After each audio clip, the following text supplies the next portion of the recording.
Next example start कर रहे हैं। इसमें आपको क्या कहा गया है, ledger posting of double column cash book. अभी तक हमने जो 3 एग्जांपल करे हैं, हमने उसमें क्या किया था, हमने लेजर की पोस्टिंग की थी, पर किस बिहाफ पे हमने लेजर की पोस्टिंग की थी, लेजर की पोस्टिंग हमने करी थी जर्नल एंट्री के बिहाफ पे। लेजर की पोस्टिंग हमने किस बिहाफ पे की थी, जर्नल एंट्री के बिहाफ पे की थी, यानी कि आपको पहले जर्नल बनाना था और फिर, पर आपको अगर ध्यान हो तो हमने ये बात की थी कि जब हमारा बिजनेस बड़ा होता है तो हम सब्सिडरी बुक्स बनाते हैं लेजर जर्नल की जगह। अब हम बात करते हैं कि अगर कोई बिजनेसमैन आपका जर्नल ना बना के वो सब्सिडरी बुक बनाता है, तो सब्सिडरी बुक में सबसे पहली बुक आपकी कैश बुक है जो हम कर चुके हैं, तो ये एग्जाम्पल मैं आपको करवा रही हूँ। उसके बाद जो एग्जाम्पल है वो सारे सब्सिडरी बुक्स के ही हैं, तो उससे पहले हम अपना सब्सिडरी बुक का चैप्टर इस एग्जाम्पल के बाद कवर करेंगे और फिर वापस इसी चैप्टर पे हम आएंगे।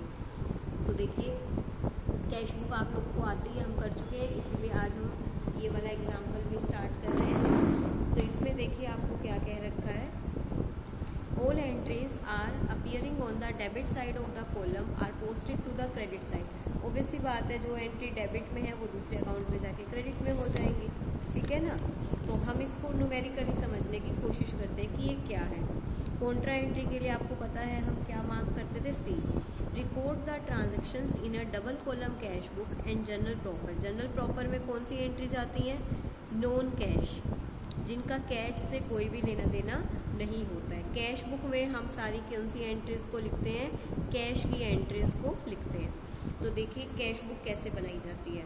अब हम जनरल में एंट्री ना करके हम कैश बुक बना रहे हैं। कैश बुक बनाना मैंने आपको सिखाया था, जिसका नहीं हुआ है वो भी समझ लीजिए, आ जाएगा समझ में। Balance of cash in hand and bank overdraft का बैलेंस दिया हुआ है। ओवरड्राफ्ट यानी कि बैंक का बैलेंस नेगेटिव है। तो देखिए ये आपकी क्या है, कैश बुक है। कैश बुक हम ऐसे बनाते थे ना, जिसमें ये साइड डेबिट और ये side credit, date, particular, voucher number, ledger folio, cash, bank. इसी तरह date, particular, voucher number, ledger folio, cash, bank. ये डेबिट साइड होती है, ये क्रेडिट साइड होती है। कोई भी पैसा आता है तो हम डेबिट में लिखते हैं और कोई भी पैसा जाता है तो हम क्रेडिट में लिखते हैं। एसेट्स का बैलेंस हमेशा डेबिट होता है। कैश का आपको बैलेंस डेबिट दिया हुआ था, तो ओपनिंग बैलेंस आप कैसे लिखते हैं, टू बैलेंस बीडी। पर बैंक का आपको नेगेटिव बैलेंस दिया हुआ था। नेगेटिव बैलेंस होने का मतलब है कि हम उसको कहाँ लिखेंगे, क्रेडिट साइड। बैंक ओवरड्राफ्ट का मतलब बैंक का बैलेंस क्या है, नेगेटिव। बाय बैलेंस बीडी और बैंक में कितने आ गए, 40,000। नेक्स्ट एंट्री देखते हैं, receive cheque from goods sold 25,000 and this cheque was deposited into the bank same day.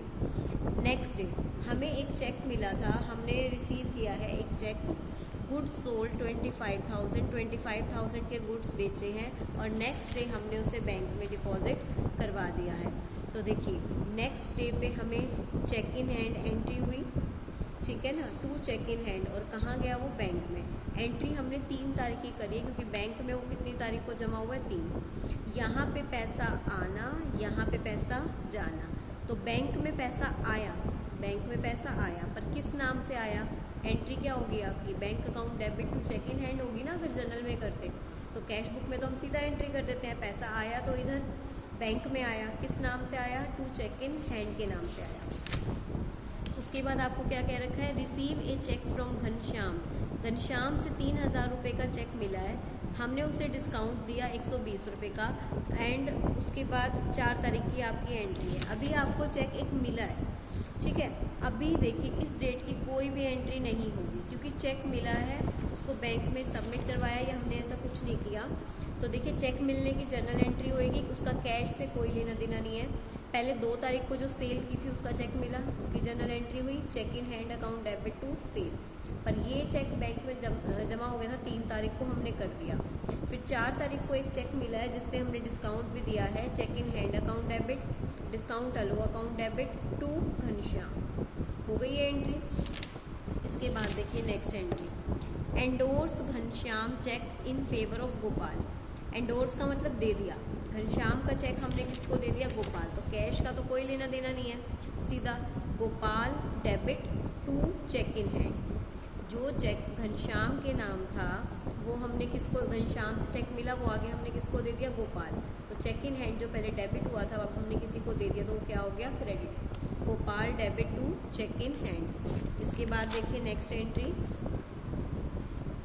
Instructed the bank to issue a draft for 10,000 in favour of Anil.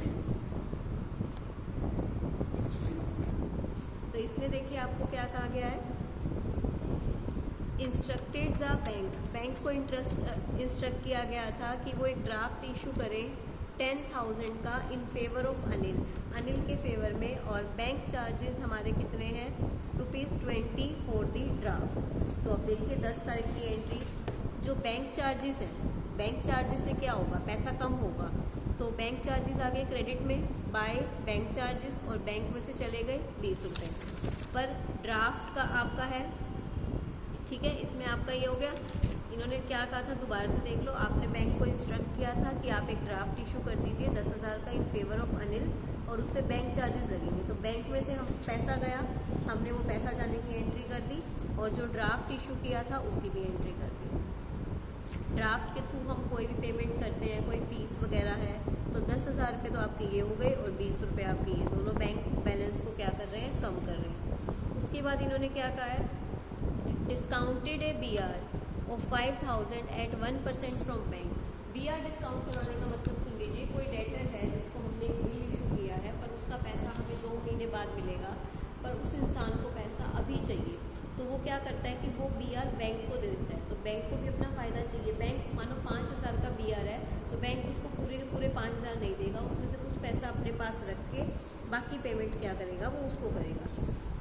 तो देखिए 2 BR के बदले में बैंक ने उसे कितना दिया, 4950, और बाकी के 1% जो था वो डिस्काउंट चार्जेस हमारे लगे, ठीक है, 50 रुपये का एक तरह से हमें नुकसान हुआ। उसके बाद आपको क्या कहा गया, देखिए, receive a bank draft from Mahesh in full settlement and 9,000 due from him, send the draft to the bank. हमें महेश से एक ड्राफ्ट मिला है, पैसा मिला है, तो यानी कि पैसा आया है, तो पैसा आया टू महेश, ठीक है ना, महेश से हमें एक ड्राफ्ट मिला था, और उसके बाद इन्होंने हमें क्या कहा है कि हमने फुल सेटलमेंट में 9,000 का, यानी कि जो बाकी रह गया वो हमारा क्या रहेगा, महेश का डिस्काउंट रहेगा। क्लियर है? तो ये देखिए, discount allowed account debit to Mahesh. Cash से रिलेटेड एंट्री तो कैश बुक में चली गई, और डिस्काउंट की एंट्री आपने जर्नल प्रॉपर में दिखा दी। उसके बाद देखिए आपको क्या कह रखा है, place an order with Vikas for goods the value of 10,000 and send cheque for 8,000 with the order. हमने एक ऑर्डर किया है विकास से 10,000 का, और हमने उसको 8,000 का चेक भेजा है, तो विकास की वजह से बैंक में से कितने रुपए कम हो रहे हैं, 8,000। चेक भेजने का मतलब है कि हमने 8,000 की क्या करी है, पेमेंट करी है। क्लियर है? 8,000 की हमने उसको क्या कर दी है, पेमेंट कर दी है। उसके बाद Dinesh who owed us 8,000 insolvent हो गया, और उसने हमें 60% ही दिए, तो 25 डेट को हमें दिनेश से पैसा मिला 60%। ठीक है, दिनेश से जो पैसा मिला है 60%, बाकी बैड डेप्ट है। बैड डेप्ट की एंट्री क्या होती है, बैड डेप्ट अकाउंट डेबिट टू दिनेश, 40% का हमारा क्या है, बैड डेप्ट है। उसके बाद आपको क्या कहा गया, देखिए, paid X and company by a cheque. हमने एक्स एंड कंपनी को पे किया, डिस्काउंट मिला, डिस्काउंट अलो की तो जनरल एंट्री हो जाएगी, ये कैश बुक में जाएगा। जिसका कैश और बैंक से रिलेटेड है वो कैश बुक में एक्स एंड वाई कंपनी आ गया, ठीक है। और डिस्काउंट की एंट्री आप एक देख ही सकते हो, X and Y company to discount receive. जिस एंट्री का कैश या बैंक से लेना देना नहीं है वो एंट्री तो जाएगी जनरल प्रॉपर में, कैश का लेना देना है तो वो आएगी कैश बुक में। आपको पता है पैसा अगर आ रहा है तो डेबिट, जा रहा है तो क्रेडिट, कैश में आ रहा है तो कैश में, बैंक में आ रहा है तो बैंक में, कैश से जा रहा है तो कैश में और बैंक से जा रहा है तो बैंक से। उसके बाद बैंक में डिपॉजिट करवाए, कॉन्ट्रा एंट्री। कॉन्ट्रा एंट्री का मतलब क्या होता है कि बैंक और कैश दोनों पे इफेक्ट हो रहा है। अगर हमने बैंक में डिपॉजिट करवाए, बैंक में पैसा आया टू कैश, ठीक है, बैंक में पैसा आया पर कैश कम भी तो हुआ ना हमारा, तो बाय बैंक कैश में, इसे बोलते हैं कॉन्ट्रा एंट्री। और ये दो ही किस्तों में होती है, या तो हमने बैंक में पैसा जमा करवाया हो या हमने बैंक से पैसा निकाला हो। Interest on overdraft charge by bank 2500 का आपका इंटरेस्ट चार्ज हो रहा है, ये देखिए बैंक की क्रेडिट में बाय इंटरेस्ट। उसके बाद हमने परचेज करे हैं गुड्स 20,000 के within the state and issue a cheque for this. Goods purchase करना IGST CGST दोनों लगता है, परचेज का अमाउंट अलग बैंक में, ऊपर से जो हमने टैक्स भरा वो अलग से, ठीक है। 6% आपका दोनों पे टैक्स था, पेमेंट करनी। हमने गुड्स सोल्ड करे हैं 25,000 के और यहाँ पे जो भी पैसा आया है बैंक में गया। गुड्स सोल्ड करे हैं तो टू सेल और यहाँ पे IGST है तो इकट्ठा आया सारा बैलेंस। अब आपने क्या किया, इधर का टोटल किया, इधर का किया, तो आपका यहाँ पे क्या बचा, बैलेंस। बैंक का तो आपका बच रहा है डेबिट बैलेंस और इधर के टोटल में से इधर का माइनस किया तो बैंक कैश का डेबिट और बैंक का आपका क्या आ रहा है, क्रेडिट बैलेंस आ रहा है। तो ये तो आपकी क्या बन गई, कैश बुक। कैश बुक आपने बन गई, सारी एंट्री आपने कर दी, जर्नल बन गई। अब आपको करनी है लेजर पोस्टिंग। लेजर पोस्टिंग में हम अपना एक एक अकाउंट लेके चलेंगे। सबसे पहली एंट्री देखो आपकी किस चीज़ की है, कैश इन हैंड। तो सबसे पहला अकाउंट मेरा किस चीज़ का बनेगा, यहाँ देखो सबसे पहला अकाउंट बना, चेक इन हैंड का अकाउंट बना। अब चेक इन हैंड में क्या क्या एंट्री है, पहले जनरल प्रॉपर में देख लो, इसी के ऊपर दिया हुआ है 2 सेल 2 अप्रैल, 2 सेल्स, ध्यान से देखो 25,000, तो 2 सेल्स आ गया यहाँ पे चेक इन हैंड में, 25,000 आ गया। उसके बाद यहाँ पे चेक इन हैंड की 4 अप्रैल की भी एंट्री है, 2 घनश्याम, 4 अप्रैल 2 घनश्याम दिख रहा है 3,000। उसके बाद चेक इन हैंड ये देखो क्रेडिट हुआ है बाय गोपाल 6 अप्रैल, बाय गोपाल 6 अप्रैल, पर बाय गोपाल से पहले 3 अप्रैल की एंट्री कैश बुक में भी है, डेट वाइज होंगी ये, ठीक है। 3 अप्रैल की एंट्री, ठीक है। चेक इन हैंड ये रहा,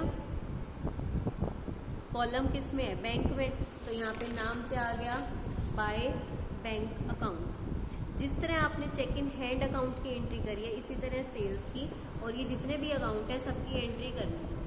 कैश बुक और जर्नल प्रॉपर में से एंट्री उठा के आपको इसमें लिखनी है।